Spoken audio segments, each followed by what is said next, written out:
The key was cold and unfamiliar in her hand, a small, brass lie promising a new beginning. Eleanor Vance stood on the worn porch of the little bungalow on Maple Street, the late afternoon sun casting long, skeletal shadows from the oak tree in the yard. The air smelled of damp earth and the distant, sweet promise of blooming jasmine. It was a scent entirely different from the chlorinated, manicured air of the suburban cul-de-sac she had left behind. For 25 years, that house had been her world. It was where she had raised Sarah and Michael, packed 1,000 lunches, hosted PTA meetings, and watched the seasons change from the window over the kitchen sink. It was also where the silence had grown, slowly and insidiously, after the children left for college, until it became a deafening roar between her and David. The divorce had been less a dramatic explosion and more a quiet, mutual surrender, two people realizing the map they had been following was for a country that no longer existed. "It's a fresh start, Ellie," her daughter Sarah had said, her voice bright with forced optimism over the phone. "A cute little town like Cedarbrook? You can finally do all those things you never had time for." All those things. The phrase echoed in the hollow space inside her. What were those things? She had been a mother, a wife, a competent manager of a household. But the woman who had once dreamed in cadmium red and cobalt blue, who had filled sketchbooks with wild, untamed landscapes, felt like a ghost, a faded photograph tucked away in a forgotten album. She turned the key and pushed the door open. The interior was dim, smelling of lemon-scented polish and vacancy. Boxes were stacked in the small living room, a chaotic cityscape of her former life. She set down her purse, the sound unnaturally loud in the emptiness, and walked to the large bay window. The view was of a quiet street, neighbors' houses with well-tended gardens, a world both charming and utterly foreign. In a box marked kitchen misc, her fingers brushed against something smooth and cold tucked beneath the bubble wrap. She pulled it out. It was a single, dried-out tube of burnt sienna oil paint. She hadn't seen it in decades. A relic from her art school days, before David, before children, before life had gently, insistently, steered her onto a different, more practical path. She squeezed the tube gently, and it was hard as stone. A perfect metaphor, she thought wryly. She tossed it into a drawer in the kitchen, a tiny, insignificant act that felt strangely symbolic. She was closing a drawer on that part of herself, too. The first week was a blur of unpacking, arranging furniture, and trying to impose order on chaos. She met a few neighbors, a kindly older woman named Mrs. Gable who brought her a lemon poppy seed cake, and a young couple with a boisterous golden retriever. They were all pleasant, but their interactions were like skimming the surface of a lake, never diving into the depths. The loneliness was a physical ache, a cold stone in her chest. On a Thursday, driven by a restlessness she couldn't name, Eleanor decided to explore the town square. Cedar Brook was postcard perfect, with its brick-paved sidewalks, antique lampposts, and independent shops. She passed a coffee shop called The Daily Grind, a bookstore named The Quiet Page, and then she saw it. Tucked between a florist and a bakery was a storefront with a deep green awning and elegant gold lettering that read, "Hargrove's Artisan Supplies." Her feet stopped of their own accord. The large display window was a carefully composed still life. A majestic, half-finished canvas of a forest glade sat on an easel, surrounded by jars of brushes gleaming like precious gems, tubes of paint arranged in a vibrant rainbow, and stacks of textured paper. It was a siren's call to a part of her soul she had long thought dormant.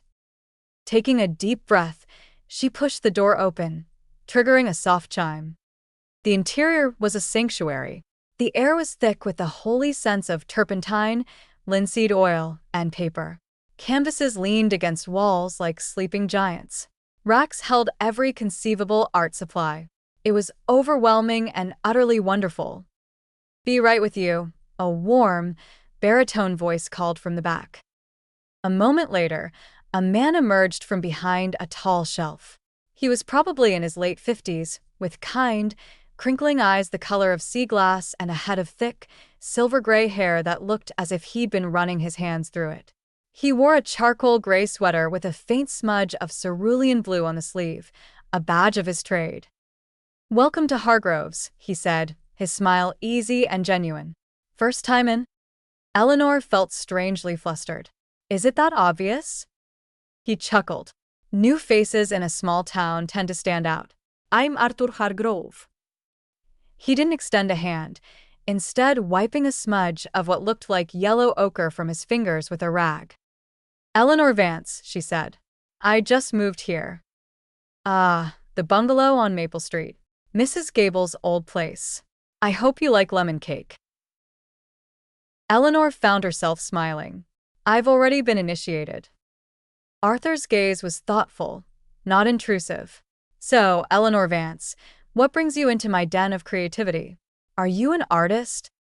The question, so simple, struck her with unexpected force. The answer was a tangled knot of no, not anymore, I used to be, I wanted to be. I used to dabble. She finally managed, her voice softer than she intended. "A long time ago." Arthur nodded, as if he heard that particular brand of wistfulness every day. "Well, the dabbling muscle has memory. It never really forgets." He gestured around the store. "Feel free to look around. Let me know if you need anything. We have everything from the basics for a beginner to the professional-grade stuff that will bankrupt you, but bring you immense joy." His gentle humor put her at ease. For the next half hour, she wandered the aisles, her fingers trailing over the rough weave of canvases, the cool weight of glass palettes, the sleek barrels of sable brushes. It was like visiting the graves of old friends. She felt a stirring, a faint, distant echo of the excitement she used to feel when standing before a blank canvas, the world full of possibility. She found herself in front of a display of watercolor sets. They were beautiful, self-contained wooden boxes with tiny pans of color. One in particular caught her eye. It had 24 colors, each a little jewel. "That's a good one," Arthur said, appearing beside her without startling her. "Student grade, but high quality. Excellent pigments for the price. A good way to reacquaint yourself." He saw right through her. He understood she wasn't just buying supplies, she was testing the waters of a former life. "I'll take it," she said, the decision sudden and decisive. As he rang her up at the old, polished wooden counter, he asked, "What did you used to paint, back when you were dabbling?" "Landscapes mostly," Eleanor said. "I loved the way light changed a scene, how a field could look completely different at dawn than at dusk." "Ah, a light chaser," he said, his eyes twinkling. "The best kind of artist." He handed her the bag. "It was a pleasure to meet you, Eleanor. I have a feeling we'll be seeing more of you." Walking out of the shop, the paper bag felt heavy and significant in her hand. It wasn't just a purchase. It was a promise, a tiny, tentative step across a threshold she had closed decades ago. For the first time since arriving in Cedar Brook, the cold stone of loneliness in her chest felt a little less heavy, warmed by a faint, flickering spark of anticipation.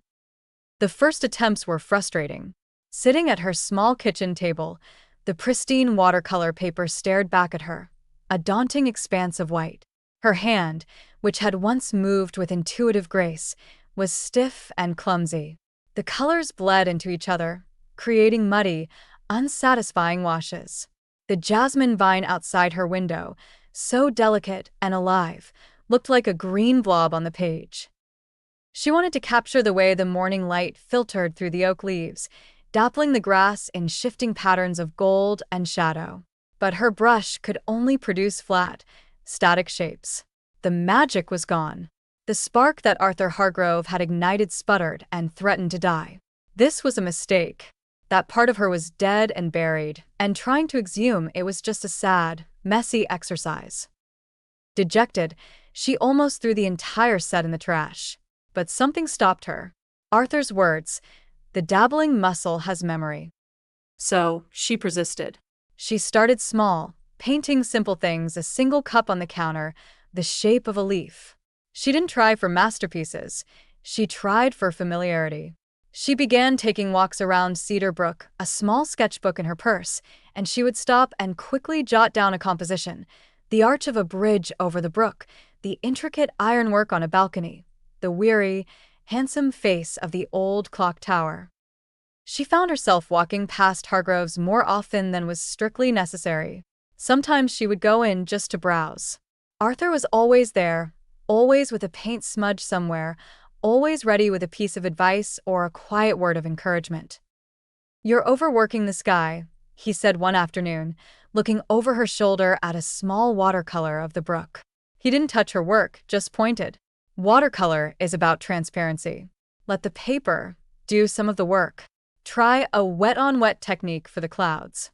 Less control, more poetry." He showed her, on a scrap of paper, how to wet the area first, then drop in the diluted color, watching it bloom and diffuse in unpredictable, beautiful ways. It was a lesson in art, but it felt like a lesson in life. Less control, more poetry. Their conversations began to stretch. She learned that he had inherited the store from his father, that he had been a moderately successful illustrator in his youth, that his wife, Clara, had passed away from cancer 5 years ago. He said her name with a soft reverence that made Eleanor's heart ache. "I still keep her favorite easel in the back," he said, his gaze drifting to the storeroom. She was a brilliant potter. The store felt so empty after she was gone. But it also felt like keeping her close, you know? All this potential, all this beauty. She loved it all. Eleanor, in turn, found herself talking about things she hadn't spoken of in years: her art school ambitions, the slow dissolution of her marriage, the hollow feeling of being an empty nester whose nest had felt empty long before the children had actually flown. "It's like I spent so long being a foundation for everyone else," she confessed one rainy afternoon, sipping the tea he had made for them in the little back room of the shop, surrounded by shelves of clay and stretched canvases, "that I forgot what the house I was supporting even looked like, let alone what color I wanted to paint it." Arthur listened, truly listened, in a way David had stopped doing years ago. He didn't offer platitudes or solutions. He just nodded, his sea-glass eyes full of understanding. One day, he presented her with a challenge. "I think you're ready to move up," he declared. "Move up? To what?" "Oils." Eleanor balked. "Oils? Arthur, that's serious. They're complicated, they're messy, they take forever to dry." "Exactly," he said, a mischievous glint in his eye. "They demand patience. They demand commitment. You can't rush an oil painting. You have to build it layer by layer. It's a conversation between you and the canvas. And I think you're ready for that kind of conversation." He helped her pick out the starter set: a few basic tubes of primary colors, a small bottle of linseed oil, a few turpentine, a palette, and a set of bristle brushes. He refused to let her pay for the most expensive ones. "Start here. Fall in love with the process first. The expensive brushes can come later." Setting up the small easel in her living room felt like a declaration. The smell of the paints was richer, more visceral than the watercolors. It was the smell of her youth, of serious ambition. Her first few attempts were, again, frustrating. The paint was sticky, the colors muddied easily. But she remembered Arthur's advice about layers, about patience. She started a painting of the view from her bay window. She worked on it every day, sometimes for just 15 minutes, sometimes for hours. She learned to scumble, to glaze, to build up light. The painting was slow to reveal itself, but with each session, it grew more real, more infused with the feeling of that quiet street in the soft, golden light of late afternoon. She was no longer just dabbling. She was building something. And with every brushstroke, she felt like she was rebuilding herself, layer by careful layer. Weeks turned into months. Cedar Brook shed its spring greenery for the heavy, lush cloak of summer. Eleanor's painting of the bay window was finished. It was far from perfect, but it was hers. It had depth, light, a sense of quiet peace that she was starting to feel seeping into her own bones. She had captured it. She had truly captured a feeling. She brought it to show Arthur. He was helping a customer when she entered, so she stood to the side, the painting turned towards her chest. When the customer left, he turned to her, his eyebrows raised in question. "I finished it," she said, her heart pounding strangely. His opinion had come to mean a great deal. "Let's see," he said, wiping his hands carefully and coming around the counter. She turned the canvas around. Arthur was silent for a long time. He studied it, his head tilted, his gaze moving from the dappled light on the porch floorboards to the subtle shadows in the oak tree's foliage. The silence stretched, and Eleanor's confidence began to waver. It was amateurish. He was just being kind. Finally, he looked at her, and his eyes were shining. "Eleanor," he said, his voice thick with emotion. "It's beautiful. The light, you caught the weight of the light. That's not easy. This is more than dabbling." The praise washed over her, warm and validating. "You really think so?" "I know so," he said firmly. "This deserves to be seen." He gestured to the large, empty wall behind the counter. "I want to hang it here." "What? No." "Arthur, it's not good enough for that." "Nonsense," he declared. "This store is about inspiration. And this," he tapped the canvas gently, "is inspiring. It shows what's possible when you start again." "Please." "Let me hang it." Flustered and deeply flattered, she agreed. As he found a hook and wire, he said, "You know, the Cedar Brook Annual Summer Arts Festival is in 6 weeks. You should enter this."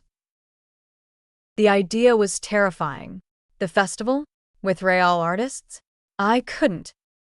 "You are a real artist, Eleanor," he said, his back to her as he hammered the hook into the wall. "It's time you started believing it." The following weeks were a whirlwind. Arthur's belief in her was a potent fuel. She began a new painting, a more ambitious one, for the festival. It was to be a scene of the brook at twilight, with the fireflies just starting to emerge. She spent her evenings there, sketching, observing, absorbing the colors of the dying light. Her relationship with Arthur deepened alongside her art. It was a slow, gentle unfolding. They shared cups of tea in the back of the shop, talking about everything and nothing.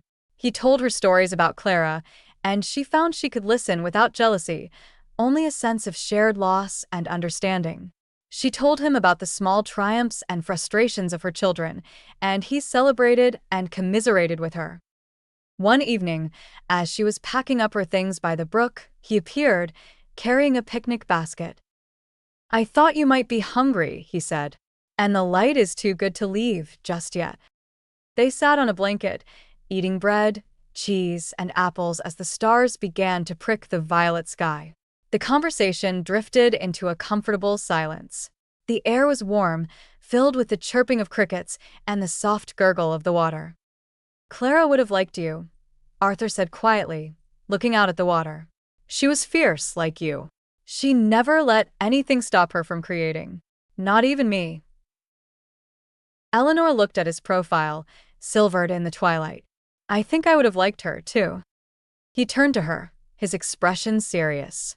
"These last few months, Eleanor, having you come into the shop, talking with you, watching you find a way back to yourself, it's been the brightest part of my life in a very long time." Her breath caught in her throat. The space between them seemed to crackle with unspoken feeling. "Arthur, she began, but the words failed her. He reached out, his hand, rough and stained with paint, covering hers. It was a simple touch, but it sent a current through her entire body. It felt like coming home. He leaned in slowly, giving her every opportunity to pull away. She didn't. His lips met hers, a soft, tentative kiss that tasted of apples and hope and a future she had thought was lost to her forever.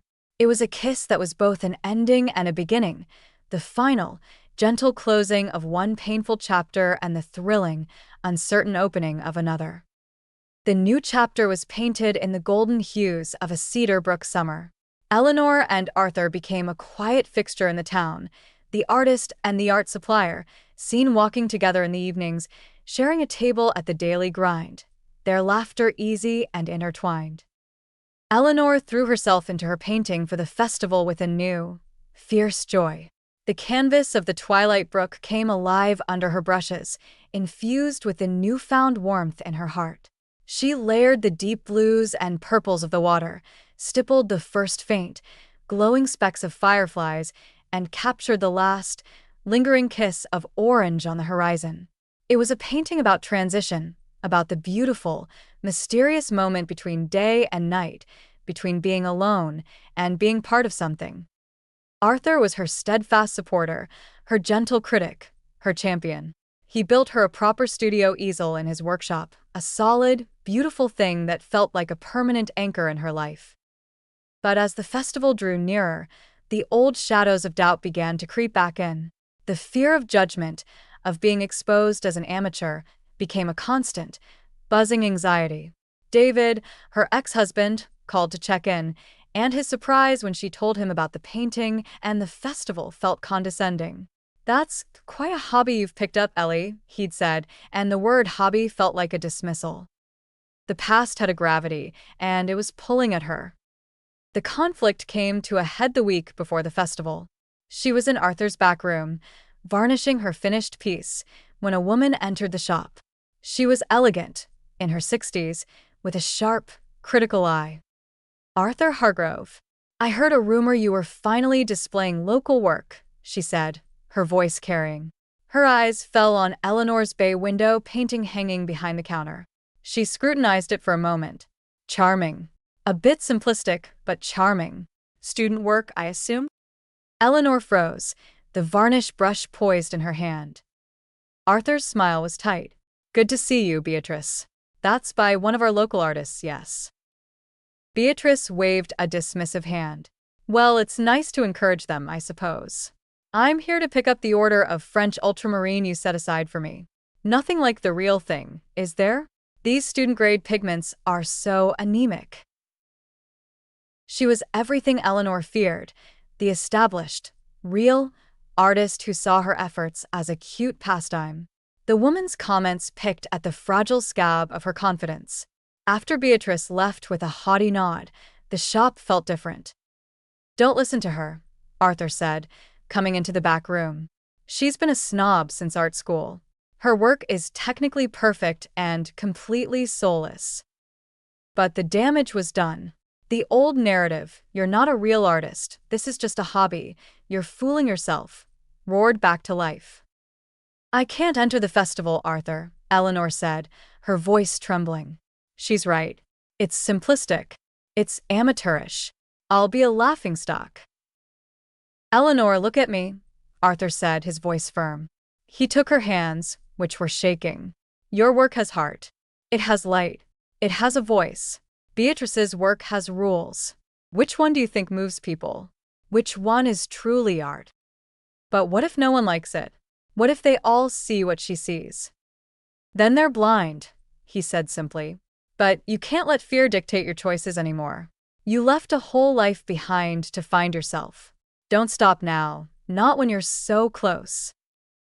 He pulled her into a hug, and she buried her face in his sweater, breathing in the familiar, comforting scent of linseed oil and Arthur. He was her rock. He believed in her even when she didn't believe in herself. The day of the Cedarbrook Summer Arts Festival dawned bright and clear. The town square was transformed into a vibrant gallery of white tents and bustling crowds. Eleanor's painting, Twilight on the Brook, was hung in a prime location, courtesy of Arthur, who was on the festival committee. She felt sick with nerves, hovering near the tent, but not daring to go inside. She watched people stroll past, pausing, looking. She saw them point, their faces unreadable from a distance. Then she saw Beatrice. The older woman stopped in front of her painting.